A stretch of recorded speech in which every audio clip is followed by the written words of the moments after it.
What's up everybody, Crapgamer here with Crapgamer Reviews, back with another video. Thank you guys very much for taking time out to check it out. I really appreciate it. Make sure you guys give this video a thumbing and or liking, and subscribe to my channel if you haven't already, because I did really appreciate that as well. If you didn't know me, I'm the Crapgamer, the king of all game-related media, the albino rhino, the pony leg breaker extraordinaire, and many, many more names. Thanks for taking time out to check it out. Hurricane free, I'm back.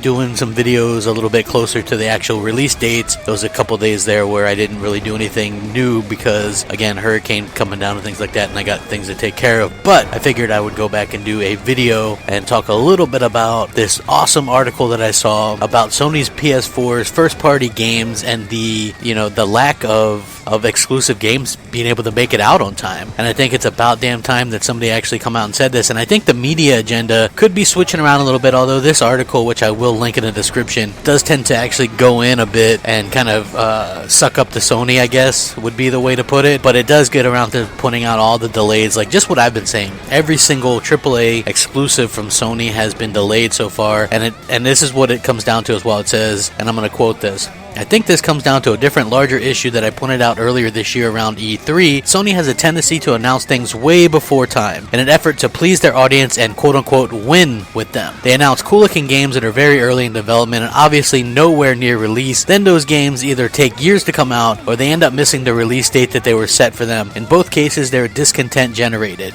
The simple solution would of course be to simply hold off on announcing games until they are actually near release. Announce them with firm release dates that are just a few months away and then ship them. In this case, there can still be delays in game development, and Sony, who are probably among the best publishers in the world right now for game development, will always give their developers more than enough time, etc., etc. So basically, this is criticizing Sony's tactic of announcing these games like they did this past E3, right? Stark contrast to what Microsoft and Sony did. And I know I keep saying this stuff, right? But if you look at what Sony did, they showed off a bunch of stuff that is probably 2018, 2019, maybe beyond that, like the Hideo Kojima thing, that God of War. I don't believe that's coming out anywhere near next year. That Spider-Man game's not coming out next year. You know, they announced these games so far out that it's it's a little bit disappointing. And same thing with like Shenmue 3 and all these games. Even look at Uncharted 4, right? That was announced at the PS4 launch party in 2013 and didn't come out until 2016. So they have a little bit of that problem. Then you look at Microsoft on the other hand, and they announced everything that they showed at E3 is coming out relatively soon. You have ReCore coming out, Forza Horizon 3, Gears 4, and Dead Rising 4. All four things shown at E3. All four things coming out this year. Other things that they showed, like Halo Wars 2, Sea of Thieves, Scalebound, those things are coming out supposedly early next year. So you see the bit of a difference there. Now I will say that showing things like Crackdown